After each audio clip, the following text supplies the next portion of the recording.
Ok, alors salut à tous les gros génies, c'est Ben. Je fais cette petite vidéo pour vous présenter une petite partie de Monsieur Caca, le livre jeu solo, donc disponible sur Amazon. J'ai pas eu le temps de la faire avant parce que j'ai plein de trucs à faire, mais du coup voilà, c'était pour vous présenter un peu comment ça se jouait. Donc j'ai fait une vidéo exprès pour les règles, et là bah, ça sera une partie en direct. Donc comment on procède? Donc en fait voilà, au début, comme j'ai expliqué dans l'autre vidéo, il y a toute une partie de règles assez simple. Voilà, donc les combats, les machins, les trucs avec les résumés des combats. Et en gros voilà comment ça va se passer. Donc on va lire des petites histoires de Monsieur Caca.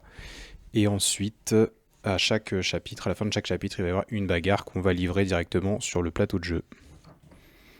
Donc, chapitre 1, introduction.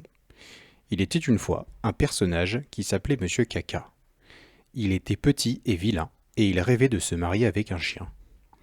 Il se rendit alors un beau jour à l'animalerie des animaux pas chers, mais quelle ne fut pas sa déception lorsque la caissière lui remarqua que pour acheter un chien, il fallait avoir de l'argent.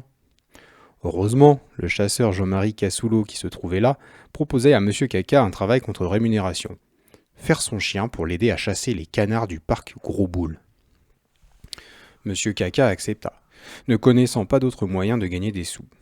Après plusieurs mois passés à faire le chien de chasse pour Jean-Marie et aussi l'acteur de film zoophile pour Brandon, le fils de Jean-Marie, voir la BD Monsieur Caca veut le chien, Monsieur Caca finit par rassembler pas mal d'argent pour s'acheter son premier chien. Mais ses nuits sont encore bien agitées. Ouaf! Monsieur Caca se réveille en sueur. Encore un gros chemard, j'en ai marre. Il allume la lumière de sa niche miteuse. Des photos de chiens sont accrochées un peu partout. Il sort de son lit tout nu, une chaîne accrochée autour du cou, et commence à s'habiller, bien décidé à réaliser son rêve de toujours. Fini de faire le chien pour la famille Cassoulot. Maintenant, c'est moi que je vais avoir un chien pour me marier avec. Il ouvre le tiroir d'un meuble minuscule au fond de sa niche et en sort un sachet rempli de pièces. J'ai bien travaillé comme chien de chasse pour Jean-Marie, et j'ai maintenant plein d'argent pour m'acheter mon chien. Il se tourne vers un grand poster de malinois gribouillé de cœur. Mon chien, oui, c'est décidé. Fini de travailler. Une tartine de crotte de nez pour la route et c'est parti. Direction les animaux pas chers pour aller acheter mon premier chien d'amour. Il brise sa chaîne en hurlant comme un dératé et fouille dans un grand coffre. Il me faut des armes pour me défendre contre les méchants de dehors. Oui, mon lance-crotte de chien. Avec ça, je vais pouvoir leur tirer dessus. Et j'aurai toujours des munitions parce que tout le monde y fait faire caca à son chien partout. Monsieur Caca tire l'élastique de son arme et projette une grosse boulette de crotte dégoulinante sur son mur. Plarf! Hihi! C'est vrai que c'est très efficace pour attaquer de loin. Mais si jamais les méchants ils s'approchent trop, j'ai peur que ça suffise pas. Et ils vont me faire mal à me taper le visage. Il replonge dans son coffre à jouer. Fouille fouille. Ah, j'ai ça aussi. Monsieur Caca brandit un énorme godemiché rose gluant vers le ciel. Ce truc que j'ai trouvé caché sous le siège de la voiture de Jean-Marie. Boum boum, sur la tête, ça doit faire mal. C'est ça qu'il me faut pour taper sur les méchants qui viennent trop près de moi. Affublé de ses nouveaux joujoux, de ses vêtements préférés et de son sac à dos fétiche, Monsieur Caca se rue hors de sa niche et fonce en direction de l'animalerie. Ça y est, l'aventure commence. Et déjà, venus des rues alentours, des individus patibulaires mais presque s'approchent de lui. Ok, alors on va passer à la partie. Donc tout d'abord, il faut initialiser la fiche de Monsieur Caca. Donc pour ça, il y a des indications qui sont notées tout au début, juste avant l'histoire, bref. Donc en gros, on commence par mettre les marqueurs pour définir les valeurs de taper. Donc 8+, les valeurs de tirer 8+, et la portée du lance-crotte de chien de 3. Monsieur Caca commence l'aventure avec 4 points de vie, 5 crottes, et ça sera tout. Alors, comment ça se passe? On place le compteur de tour sur le compte-tour, et ensuite on suit les instructions qu'il y a notées là. Donc la première bagarre, raquettage dans le quartier. Wesh fils de pute, reboule tes pompes ou je te casse la tête, frère. Eh Caca bizarre, t'es encore en train de faire le chien-chien pour Jean-Marie? Je vais te lancer mon skateboard dans le visage. Donc ça c'était les méchants. Donc on suit l'installation. On place Monsieur Caca sur la case de départ, marquée avec sa tête. ici. Voilà. Puis 2 poubelles et 2 méchants. Donc les poubelles, on jette 2 dés. 10 pour la première. On cherche le petit 10 sur la carte. Ici, on pose la poubelle. Deuxième poubelle. 6. Ici. Ensuite, les méchants, le morveux. 9. Le 9, il est là. Et la vilaine racaille, 7. 7, c'est ici. Voilà, donc là, le plateau est mis en place. On prend ensuite le marqueur de point d'action, qu'on met à 0. Et on peut commencer la partie. Donc, premier tour, on jette 2 dés, on prend le plus grand. C'est le nombre de points d'action pour Monsieur Caca pour le tour. 5. Je déplace mon curseur. Et qu'est-ce que je vais faire avec 5 actions? Alors, bon, j'ai bien envie d'aller choper la poubelle là-bas déjà. 1, 2. Là, je passe dans un terrain dangereux.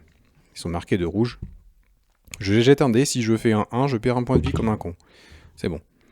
Donc là, j'ai fait 2 actions. Il me reste 3. 1, 2, 3. Je prends la poubelle. Je passe dessus, je la prends. Je jette un dé.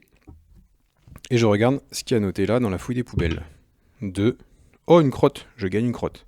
Je rajoute une crotte à mon compteur de crottes. Ok, j'ai plus d'action avec Monsieur Caca. Donc là, c'est les méchants qui jouent. Le morveux commence. On jette un dé pour savoir ce qu'il fait. 2. Il fait Skate Fist. 3 cases vers moi pour essayer de me taper à 8+.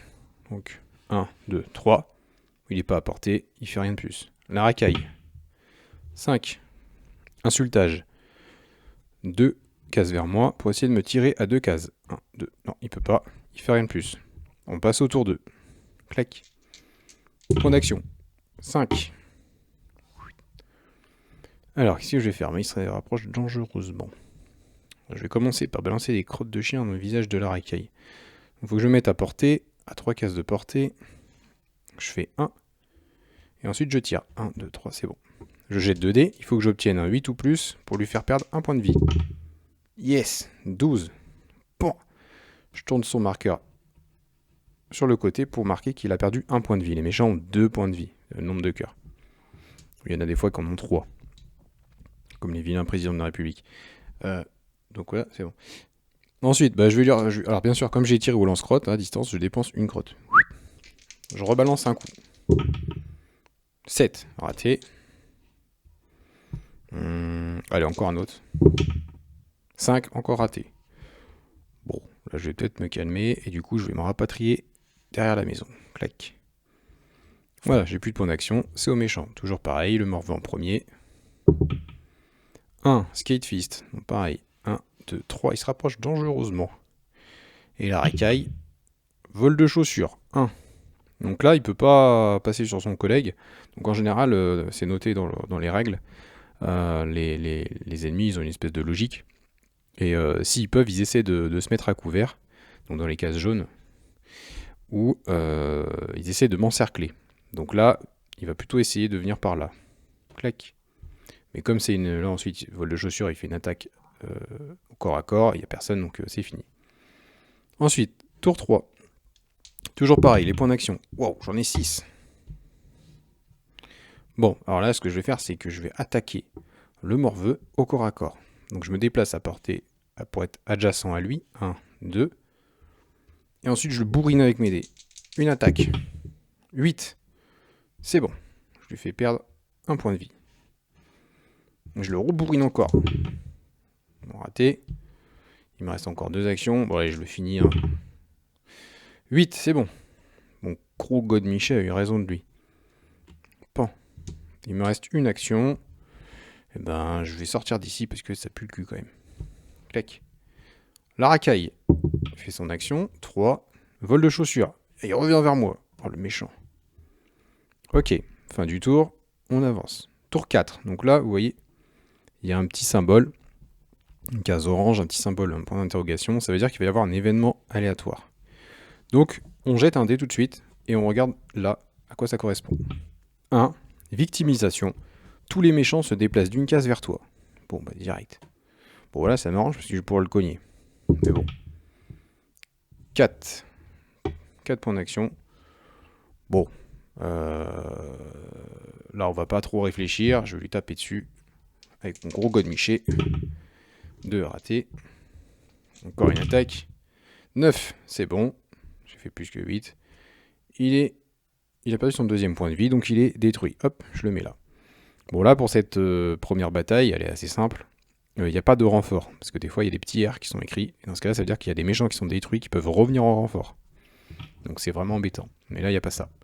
Il me reste 2 actions. Ce que je vais faire, c'est que je vais dépenser pour aller sur la poubelle et ramasser ce qu'il y a dedans. Je jette un dé. Je consulte le tableau des poubelles. Oh, une crotte. Je regagne une crotte. Fin du tour. Il n'y a plus de méchants. J'avance au tour 5. Bon, bah là, il faut juste que j'atteigne la case du chien. Mais il faut quand même jeter les dés parce qu'en fait, on peut avoir des points de victoire si on finit la partie avant le tour 8. Donc là, j'ai de la chance. 6 points d'action. J'utilise mes 6 points pour aller le plus vite possible vers la case du chien, la case de fin. 1, 2, 3, 4, 5, 6. Et puis bon, voilà. 6e tour. Je relance les dés. 6 actions. Clac. Je suis sorti. J'ai terminé. La fin de la bagarre. Donc là, ce que je fais, c'est que je regarde la fin de la bagarre. Tu gagnes les points de victoire suivants. 1 pour atteindre l'objectif avant le tour 8, donc ce qui est le cas. Et 2 par méchant tué. Donc ça m'en fait 2 et 2, 4, plus 1, 5. Et ensuite, grâce à ces points, je peux acheter des récompenses.